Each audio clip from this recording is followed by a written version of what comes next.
Mana kamano nyakora mugajwang wasi winjo siasa mar kuno mano twak mabede no kelno gi nyadendi Joyce Oduor. Gisani koro wadonje kidieny machielo ma en kidieny mar adek mano chenro mar mbaka oromo. Kama bede dhi kelo ni weche manyien chakre sani nyaka saa 6 mar odiochieng'. Mataye chenro ni nyinga en Sharon Ong'ao. Abro chakanga gi wach mar masira mabende notimore e gwenge mag Narok. Kama bende wayudo ni ji adek otho ka moko 8 oyudo hinyruok makoni kod kocha. Kaluwore gi masira mar apaya manotimore otieno mana piny Rugodo odiochieng' makawuono e gweng' mong'ere kaka Koitamugul mantiere e apaya mano Narok kadhi Bomet.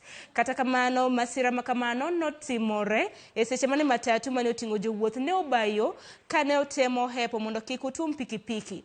Kata kamano ne ong'ielore makendo okelo masira makamano.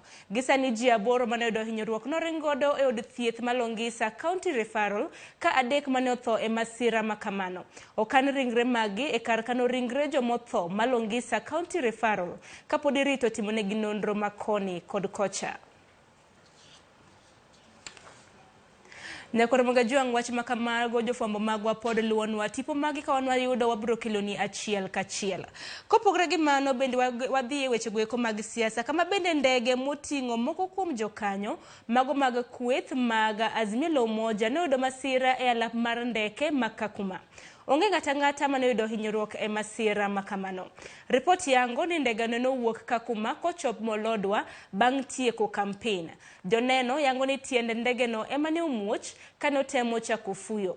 Mano en achiel kuom ndeke adek mana ni campaign mar Raila e gwenge mag Turkana. Raila wuon to ne onge e ndege no.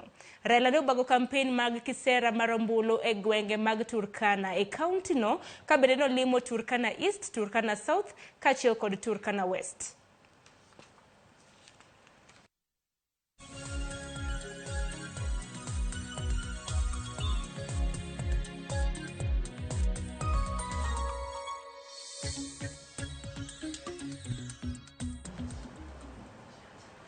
Kodhi nyime gi weche manyien ni duol matayo yiero mapacho ka IEBC okwedo ng'eto mar doho mano mabende dwaro ni Ruben Kigame ket nyinge e listi mar jolar kom tend piny. IEBC ywak ni chenro makamano biro kelo pek e chenro mar yiero kendo dwaro ma ok tin ne milion 900 mondo mi olose. Simfros Okinda nigi lerno. Duol mar IEBC omako chung' mare ni ok nyal medo nying jachung' machielo e listi mar jolar kom tend piny Kenya. Okang' makama ochuno duolno mondo mi ochwal ng'ur mar kwedo ng'eto mar doho manyocha ong'ado ni IEBC ochiw thuolo ne Ruben Kigame olar komno. Duolno wacho ni Kigame ne orem chopo kare dwaro mag chik mondo mi opuodhe kaka jachung'. Motelo ne ma jakom mar IEBC Wafula Chebukati nyori kosewacho ni nyogi rito mondo Kigame ochop e nyimgi bang' ng'etono mar doho. The court has made a judgment. We respect the judgment of the court. And if he presents himself, we shall listen to him. Mak mana ni sani koro chalo maduolno ok nyal dok chien kaluwore gi pek manenore kadipo ni giketo nying Ruben Kigame e listi mar jolar kom tend piny Kenya. IEBC ywak ni pek manyalo bedo e chuno nying Ruben Kigame listino oriwo koda kaloso chapa manyien mag otese mag ombulu kendo tiyo kod omenda mathoth ma ok tin ne shillings milion 971 e timo lokruok makamago. IEBC wacho ni pek nitiere e chapo kendo oboke mar piny owacho. IEBC kokalo kuom jakom mare Wafula Chebukati wacho ni ndalo 19 ma odong' ok rom chopo kare lokruok mag rwako Ruben Kigame e ng'we laro kom tend piny Kenya. IEBC nyocha oseketo nyinge ji 4 kaka mago madhi laro komno maduong' ka mago riwo Raila Odinga mar ODM, William Ruto mar UDA, George Wajakoya mar Roots Party kod David Mwaure mar Agano Party.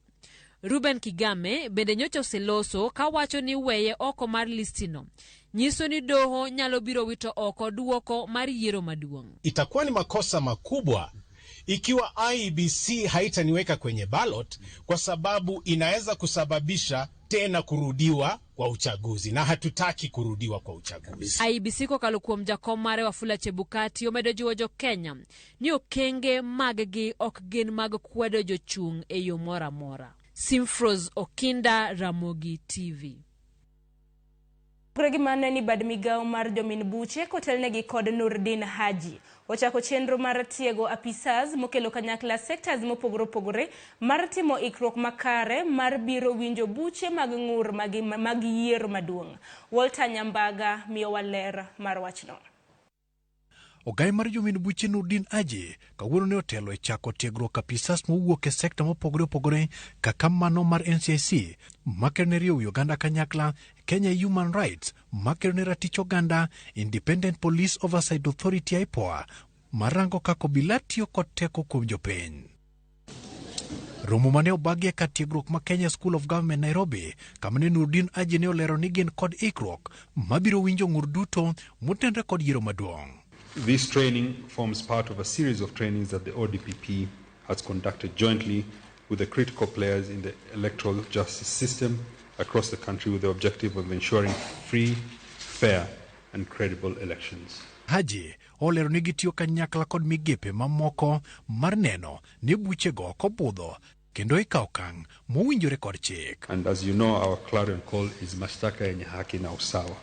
And I have noted that we are going to do simulations and case studies that will allow us to be more prepared on the ground. The only way for us to be able to build resilience is to look at the past and history that has been there. Riwruok makerne ratiro mag oganda Kenya Human Rights kod maketo wi oganda kanyakla NCIC bende ne ogolo chung' motegno ni biro kawo okang' mogurore ne jal mogogono kar rocho ratiro mag oganda. I also thank the ODPP and the other duty bearers for collaborating with my office in managing hate speech and ethnic contempt. I hope that this training will enhance the capacity of practitioners in investigation and prosecution of crime affecting electoral justice. As the Kenya National Commission of Human Rights, our rallying call is Haki kwa wote, kila wakati. And we are hoping that even through the election process, haki za watu zitatendeka. So we are hoping that this will be a human rights compliant election process and that rights will not be violated. Duol marango tije mag obila IPOA osingo biro yaro wang'e ni tije mag obila kaka yor menyo yore ma obila chologo tijene ahinya to e kinde yiero. Our emphasis is monitoring of the police conduct during the election. IPOA has already clearly launched a plan. We are going to deploy our monitors, who are basically our staff, across the country. Ogai mar jomin buche Nurdin Haji ochiwo geno ne oganda ni buche mag ngur motenre kod yiero bi winji mapiyo kaka nyalore. Ka sechego jokerne ratich oganda bende kwayo mana kwe makende kind oganda ni mar kwe ema nya achiel mar oganda. Walter Nyambaga, Ramogi TV, Nairobi. Kopogre gi mane ni jachung' malaro komb gavana e kaunti ma Kakamega Cleophas Malala dhi nyime gi kisera mar ombulu mar goyo debe ne riwruok mar Kenya Kwanza e gwenge mag Lugari gi Likuyani mantiere e YIMBO mar piny Kenya. Kadolose karod bura ma Lugari, Malala okwayo joluto ombulu e kaunti ma Kakamega mondo bi oluto ne ombulu kochopo yiero maduong'. Komedo singo ne ni sirikande biro kelo ne gi lokruok e yor dongruok. Malala okoni ng'ama gilaro godo komno biro bedo kod gwandruok manyaka sani nenore ka gima gisechako.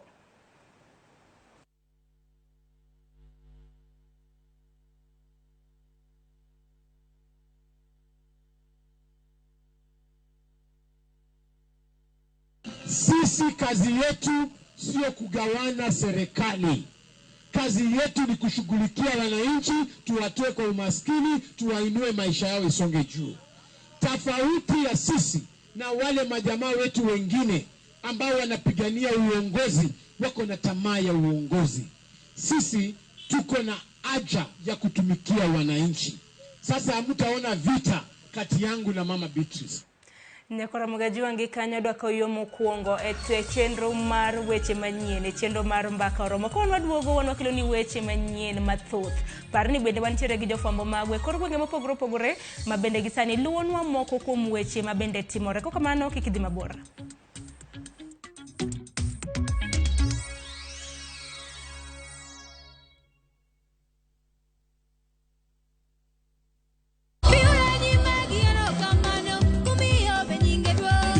Kelo mor, Injili kelo kwe chunywa. E Injili kalo, wakelonu wende mag puoch gi pak. Walemo kanyakla, kendo wajiwore kaachiel gi neno mang'wono mar Nyasaye osetimo e ngima joge. Kama wayudo e chiemb chuny kod gweth koa kuom jotich Nyasaye mopogore opogore. Nyasaye oheri nyathiwa, kik ing'adi chunyi wuon ni an ok ohera, Kaitai kod Jilo Jamwaka, Roda Nyarko Kitmo, kod Ken the DJ. E chenro mar Injili kalo, Jumapil ka Jumapil, chakre sa 12 okinyi, mana e Ramogi TV.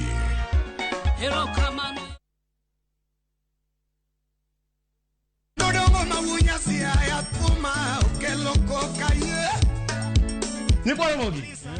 Mahilo mwende Ramogi na yetu wakilo ni manangolo.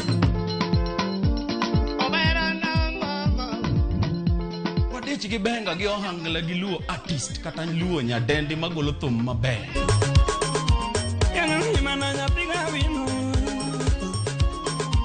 Iluonga ni Kolo, Kolo instrumental kata DJ Kolo. Iluonga ni Ninja the entertainer. Wawacho nango baba? Kete manaka. Twende kazi.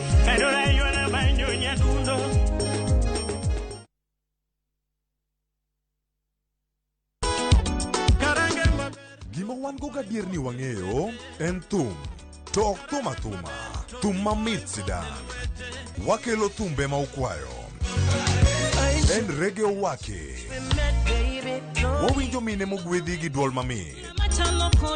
Waparo nu chien gi thumbe machon muwero. Wadonjo kod sukus e sama chon. Kitai kod DJ Vic, mana e ngoma owake. Pile pile, kik bai kata matin.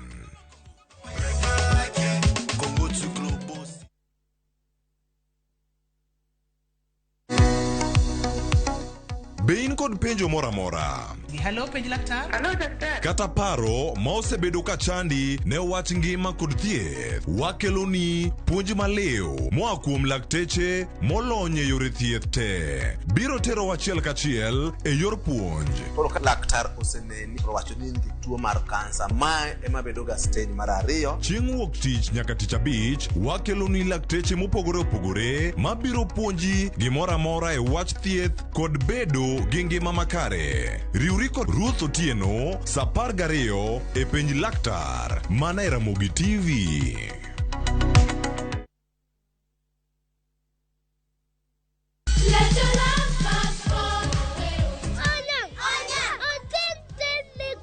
Ngeso ka ngeso, wakeloni gik mamit makelo mor. E rogo mar nyithindo kae, wakeloni talanta. Leo rombo lemo lumalema, lum leo rembo lomo lumalema. Loso gi lwedo. Wapuonji tedo be. Gi moko mamit. Kikeloni kod Lox Ponde, Sally Kosgei Odhiambo, to gi Josephine Achieng'. Rogo mar nyithindo, ngeso sa 3 mar okinyi, to ibonwa e Jumapil sa 8, mana e Ramogi TV.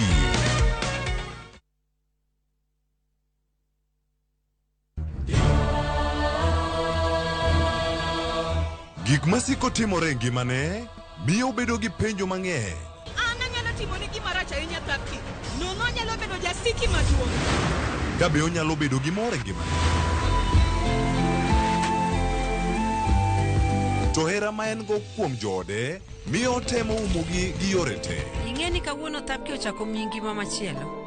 Akwayi ni ikonywa wate. Thapki, wuok tich nyaka ngeso, sa 2 gi dakika 15 e Ramogi TV.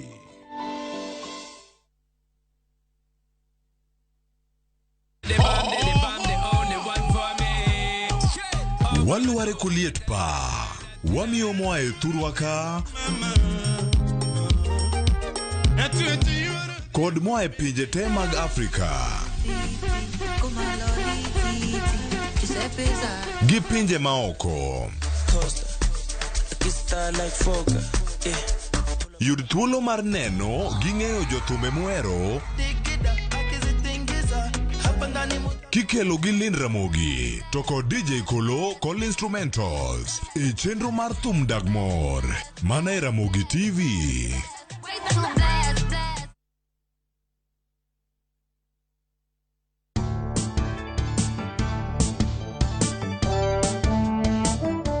rabuon mobul, gik ma idwaro, rabuond nyaluo kod chumbi moromo. Kaka ilose: bul rabuond nyaluo kuom dakika 20 kod potgi. Pokgi kaito ituone chumbi moromo. Inyalo chame kod chai kata nyuka, kaka gino miluongo gi dho ngere ni snack.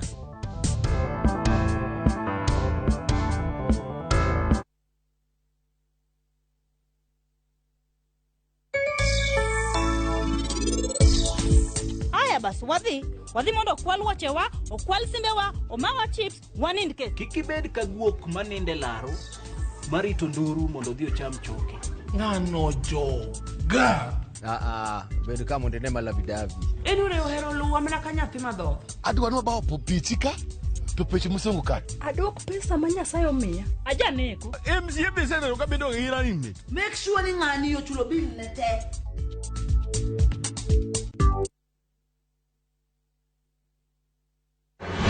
George Aoko kani Mombasa, Toma Ramogi TV.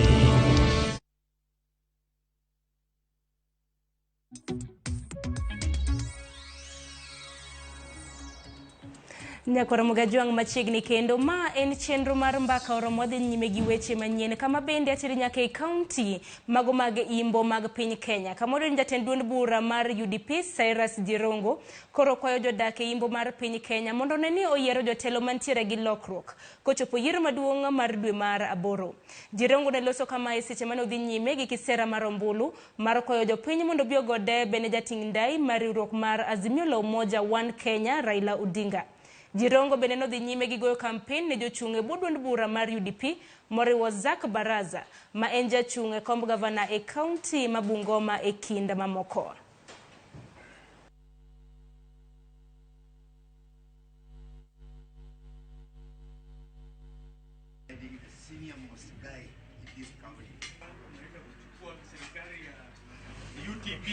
Mnaona anaitwa Mama Catherine Naliaka. Mnadanganywa mchana na mnakubali. Hakuna kitu inaitwa coalition hapo. Kama iko coalition, sisi na Wetangula tuliketi. Wetangula ndiye alicraft sheria ya kuhakikisha kama tuko na coalition, tuwe na party ambayo itasimamisha rais na makamu wake. Alafu party zingine ziwe under that coalition. Hii coalition mkiangalia kwa ballot paper, mtakuta rais UDA. Pia kama tuna mmoja wao ambaye anakuja kwa uongozi akifikiri uongozi ni biashara, awachane na sisi. Kwa sababu hiyo ndio imemaliza jamii ya Mrembe. Munapiga kura ampigii uongozi.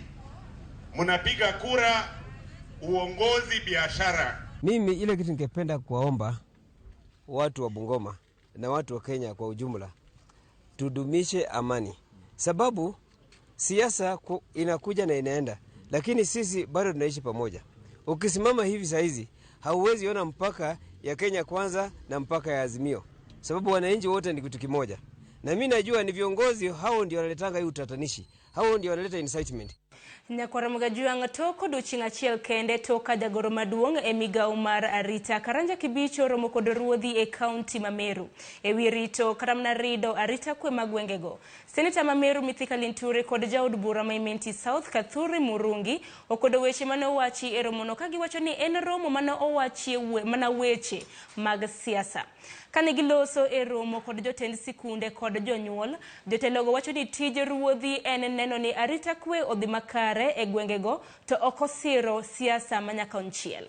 Gikwayo ruodhi mondo obed motang' kik ti kodgi e weche mag siasa. Hapa anayekuja na mheshimu sana, nimekuwa naye kule Maua. Egoji Eastwood. Mirambo yeye na ndaike mbona nusu. Very nice. Sisi tulipitisha budget tukiwa bunge. Tukasema bilioni 5 ama ngapi inunue chakula wananchi wapewa Kenya. Hapa South Imenti mmepata chakula. Tumepata relief food. Sasa chakula ililetwa hapa yetu kwa sub county zamani iko na mwezi moja ikaletwa hapa na trailer. But mpaka leo mimi the last 1 week sijatoka South Mend. Hakuna mahali nimetembea wananchi wameumia, wanalia. Akina mama wazee wa Kongo wa miaka 100 wanaanguka wakitembea kwa barabara sababu hawana chakula. Sasa Madam DCC, Bwana County Commissioner, chakula yetu ya South Mend iko wapi? Kazi ya machifu ni ya kuangalia na kuhakikisha kuna usalama. Na machifu wale wako hapa ni ndugu zetu, ni dada zetu, na hatuna problem nazo. But I'm telling you chiefs, don't take illegal orders. These people are going home. Yeah? In 25 days, Kebisho na serikali na Uhuru atakuwa amestaafu.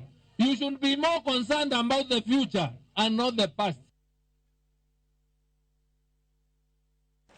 Nyakoro mugajua kwa dhenye megiweche manyien ni jodak malare mantiere e sub county ma Igembe North e county ma Meru koro odak gi luoro bang' jomaundu moro mapok ong'ere ne omonjo jal moro e dalane mochiele gi magina. Kaluore kod jaod mosenindo ne giwuotho ka gidok ot kar saa 3 otieno kama jomaundigo nochopo e kindgi kata kamano notamore kao pesa kata mwandu mabende ne giting'o. Jomaundu no noluwogi machielo kata mana mochielo jaode kod magina e dalane. Gikoyo piny owacho mondo okonygi yudo ratiro margi e kindegi mabende koro gintiere gi kuyo. Ringre mare notere kar kano ringre Maua mantiere e county ma Meru.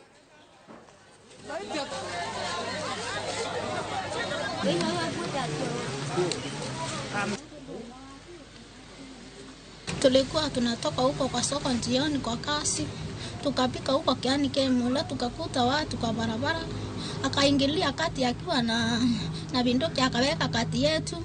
Akaona mimi nikaona hataki pesa, hataki simu, atuambii simama mlete mali. Tukaona tu anataka kutuua. Tukaanza kupika nuru kwa barabara. Wakati tulipika nuru, wakapika hiyo risasi kwa barabara ili nistuke nikimbie. Wakapika nikastuka nikakimbia nikamwasa wakamkimbiza. Akakuja nyumbani kwa mlango na wakamuua. Akawaambia nimpatie pesa au samba au ng'ombe lakini msiniue. Kwa hivyo naomba serikali tuangalie vizuri sababu hapa kama mita 300 hivi.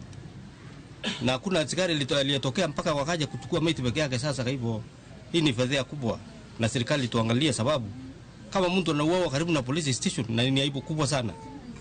Na wale wako mbali na station watafanya nini? Kwa dhi nyime giweche manyien en ni jodak e gwenge Magatei Gidhobokoni ward e kar chung'od bura Magatundu North obadogo ng'anyo kuonde dak Magatei, Watathi, Kandari ka bende gikwayo kar mar mondo mi ogernegi apaya maricho mosebudho kapok otiek losi nyaka gisani. Apaya no mabende nowinjore nego bedni iloso ne winjore okonyo jodak e county no mondo oter mwandu magi mag pith e chirni e yo mayot. Kata kamano mano pod biro chalo negi kalik. Gedo mar wang' apaya no kata kamano ne oyangi e higa mar 2020 gi jaod bura Magatundu North Wanjiku Kibe. Nyaka gisani onge gedo moramora mosebedo kadhi nyime.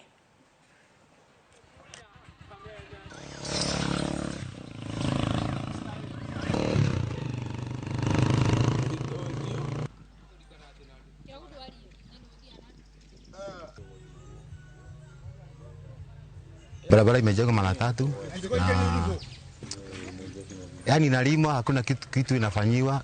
Tunadanganywa tunakuja kufanya nini kuwekwa maram haiweki. So tunasidwa tunadanganywa kwa nini? Sasa watu wanakuanga na vumbi, maji hakuna, mifereji ilitolewa wakati kulikuwa kunataka kutengenezwa barabara.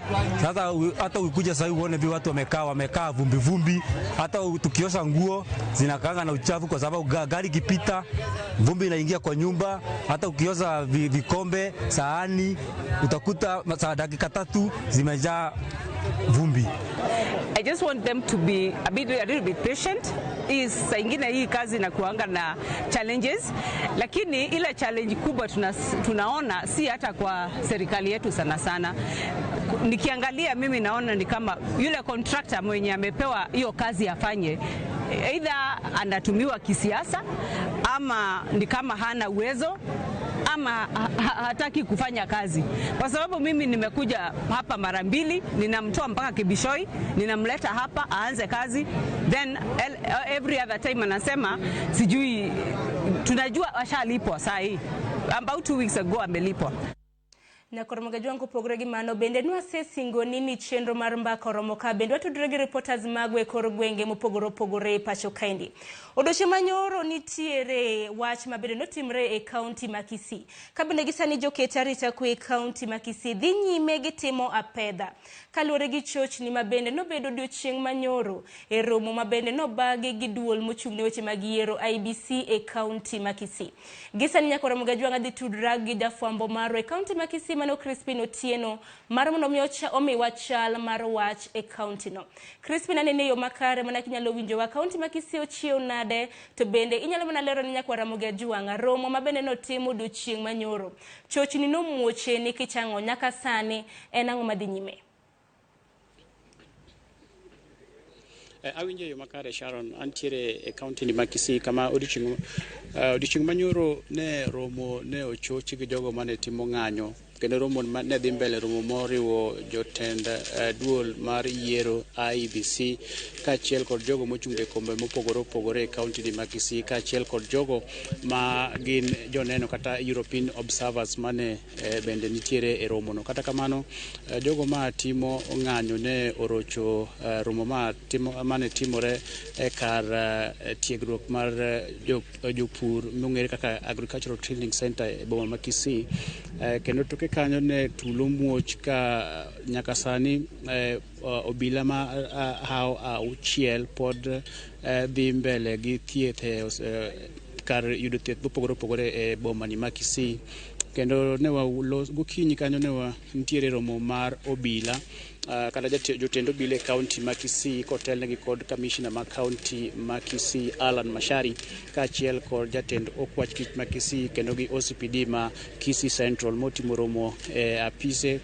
Tok romono ne gitwak kod jofwambo ka giwacho ni eti nonro matut kaluwore kod tulo mane omuocho odiochieng' manyoro osechakore, kendo gichano mar ng'eyo ni ang'o made gikel tulo. Kata kamano jogo ma timo ng'anyo to wacho ni gisebedo ka giywak ne duol mar IEBC kuom kao jogo kata kuom oweyo jogo mano omi transfer kadhi kuonde mopogore opogore. Kata kamano pok gidhi kuonde mano migi transfer, omiyo gino emano miyo jopiny ywak ne duol mar IEBC mondo mi gikaw hatua mager jogo mano mi transfer mondo dhi kuonde mano ketgie mondo jogo manyien bende omed yudo tije e kinde ma koro dong' mana ndalo 18 to ji dhi e yiero.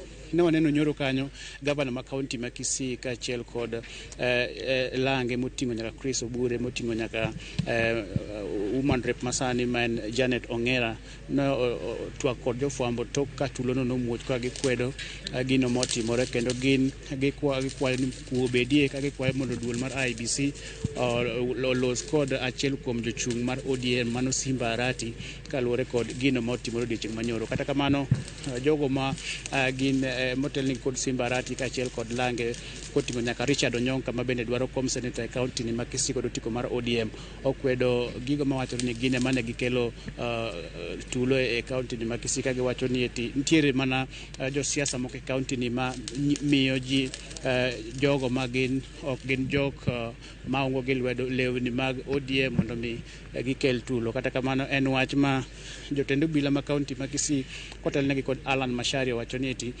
giwacho ni eti gitimo nonro matut, kendo gin kaka obila ok gibi donjore e weche mag siasa mar kaunti ni ma Kisii, ka gin gi chenro ma ging'iyo en mar kelo kwe, kata bedo ni in ja ODM kata bedo ni ja Jubilee, ja UDA, gin kaka obila ginyayo mana kwe, kendo gimedo kwayo jo siasa mana nyayo kwe kinde ni siasa medo mana kayo. Kuma antiere kar kama Simba Arati men jalar kom ODM gotiko mar ODM, jalar kom mar governor kod otiko mar ODM chano mar twak gi jofwambo dakika ma chuok koa sani ka jofwambo osebedo akicha karito twak mar Simbarati mondo mi embe oler gimong'eyo kaluwore kod tulo ma omuoch odiochieng'no manyoro.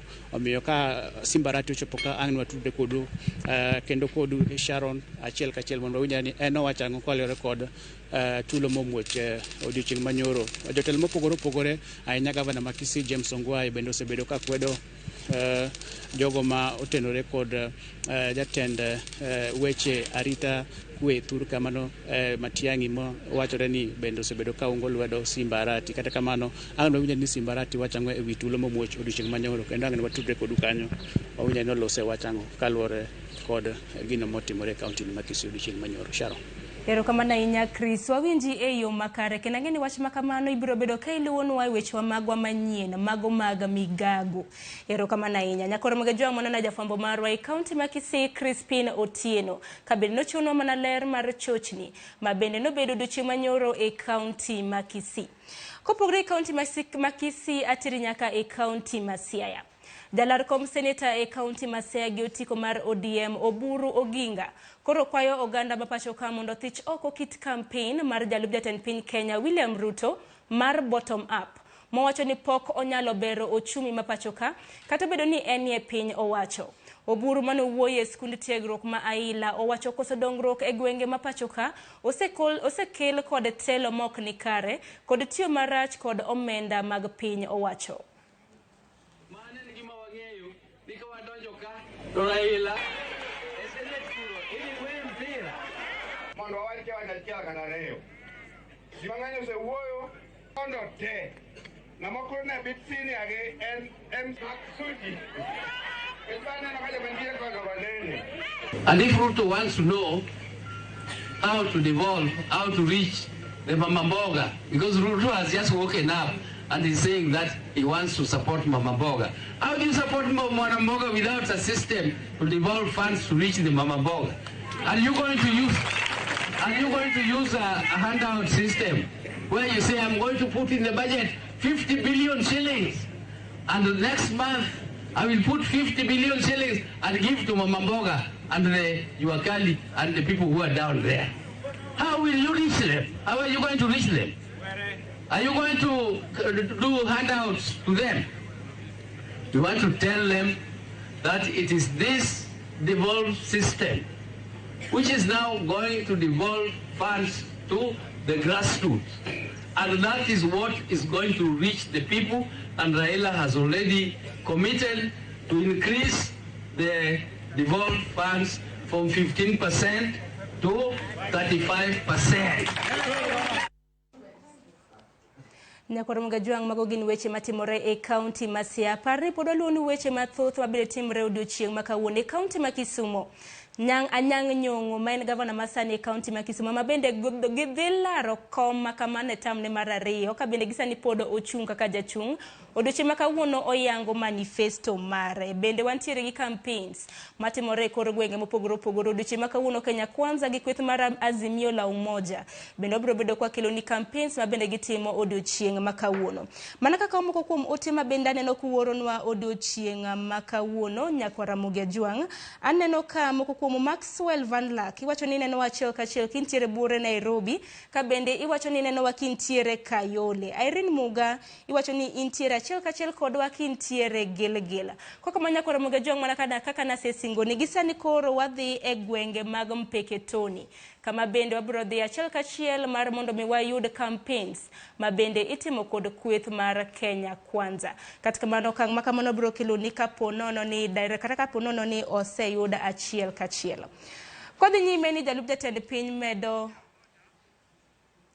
kwa kuanza kupunguza gharama ya maisha. Na njia ya kupunguza gharama ya maisha ni kupunguza gharama ya chakula. Na kupunguza gharama ya chakula ni kumsaidia mkulima aweze kuzalisha chakula ya kutosha. Na ndio tumesema ile mbolea munanunua shilingi 7,000 saa hizi tutapunguza bei mpaka shilingi 2,000. Ndio kila mkulima aweze kuongeza mapato ya kilimo. Mkulima akipata mapato zaidi atafaidika, lakini pia atatuzalishia chakula ya kutosha. Chakula ifike sokoni hapa ikiwa bei nafuu, kila Mkenya aweze kulisha familia yake. Jameni, ama mnasemaje? Sikizeni watu wa Lamu, kabla ya hii maneno ya handshake, kwa sababu hii balaa yote ililetwa na huyu mtu ya kitendawili. Kabla ya mambo ya handshake, bei ya mbolea ilikuwa shilingi 2,800. Saa hizi bei ya mbolea ni shilingi 7,000. Kabla ya handshake, bei ya unga ilikuwa shilingi 90. Saa hizi bei ya unga ni shilingi 230. Ni kweli ama si kweli? Huyu kitendawili ametuharibia, hajatuharibia? Aende nyumbani asiende nyumbani? Aende nyumbani asiende nyumbani? Ama Nyakwara magajua ngamano en jalub daten pin Kenya mabende timo campaigns mage e gwenge mag MPEKETONI. Kopogre gi mane ni jalub Raila Odinga engwela rokom ten pin Kenya. Martha Karua chako campaign ne e county Manyeri e Boma e gwenge mag Karatina ka geno no dhi bago romo mopogore kapok otimo romo gi jopiny sa 8. Katika Nyakwara magajua mano en wach mabedo biro bedo kwa kiloni e weche manyien mag migago. Med tudo record wa ote yoro nwe namba magwa mag ote machuok mano 2-3-6 mbui mar Facebook kaka pile iyudo wa achiel kachiel mano Ramogi TV. Abiro mnasemo moko kuom ote kapok watudre gi jofambo magwa mabende ogotache kor gwenge mopogore mar mondo migimiwa weche mabende giluwo odiochieng' makawuono. Mana kasemo moko kuom ote aneno wuod Siaya iwacho ni neno wa achiel kachiel kintiere county ma Siaya mag gwenge mag Bondo ka bende iwacho ni imora ahinya kod chenro mar MBAKAOROMO, imor kod weche mabende TV mar Ramogi keloni okinyi makawuono. Maxwell iwacho ni oromos ne mama na Juliana kachel gi baba na Tobias Maina ka gintiere Sori Karungu Dala. Steve Odhis imbeda dedi kanyo iwacho ni ochenda chel kachiel kiwuok Kayole e county ma Nairobi. Mana kasomo moko kuom mote mag mabende pod aneno ka donjo ka gin kaluwore gi siasa mag mok kuona mabende nyadendi Joyce Oduor no bago twak makamano gi jolony mabende ne ntiere godo e studio odiochieng' makawuono. Wuod Terry imbena neni iwacho ni luwo chenro achiel kachiel ka intiere e gwenge mag Oyugis. Bende gisani bende koro Nyakwara Ramogi Ajuang abiro dhi e county ma Kisumo mabende ngeno odiochieng' makawuono.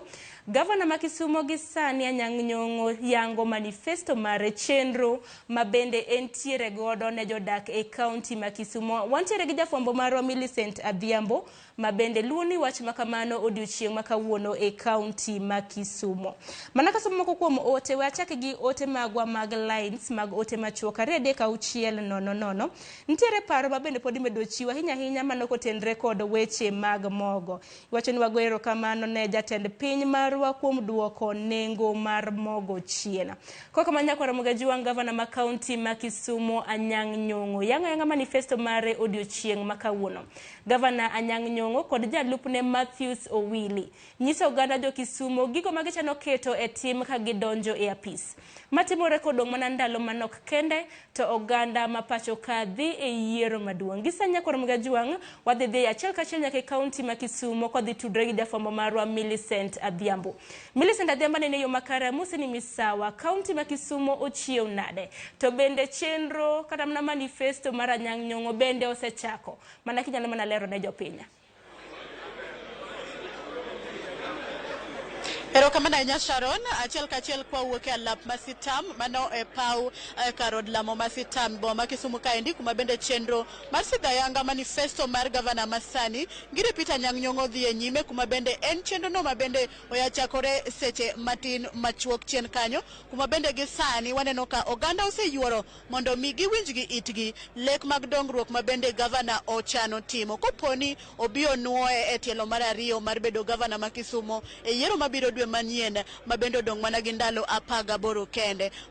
Wadwa yudo pa jopiny kaendi ginyiswa ni to nikech pod warito pok chenro no kata sitho ayanga mar manifesto kowuok kuom gavana owuon pok otimore ayanga pod ji ne chanore kanyo ka bende giwacho achiel ariyo adek pod itugo e yor picha mar tipo ing'iyo gigo mosetimo kuom ike 5 mabende osebede telo ka bende ji rito ng'iyo ni to odhi nuoyo timo gigo to kata chenro mano osechako timo odhi tieko koso ang'o gine manie manifesto no endi. we wakaw pa jopiny ginyiswa to gito gigeno winjo ang'o e manifesto no, gino bende ma gavana gidwano timnegi, gima gigombo ni otiek timo kata gima gigombo neno yiero mabiro ponono obiro yombo. Kaw kamano to machiegni ang' nachak kodi golna manogutino matin kichako gi nyingi mondo inyisa ni to gisani warito winjo manifesto mar gavana ma oketo ma ogombo yango ne jopiny ponono uburu yiere, nikech mano bende mamiyo un kaka japiny ong'eni to manifesto ni kata lek kata gik mondiko e manifesto no be gin gik mabiro konyo kata loko ngima jo oganda ma Kisumu e yiero mabiro, nikech usebilo tende.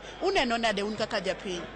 An iluonga ni Fred Ochola, awuod Kisumu County. Odiochieng' ma kawuono wageno ni profesa biro wuoyo kodwa e gik mathoth mochano timonwa kodok e tielo mar ariyo. Gimokwongo mwageno ni profesa dhi wuoyonwa ahinya en weche mag thieth.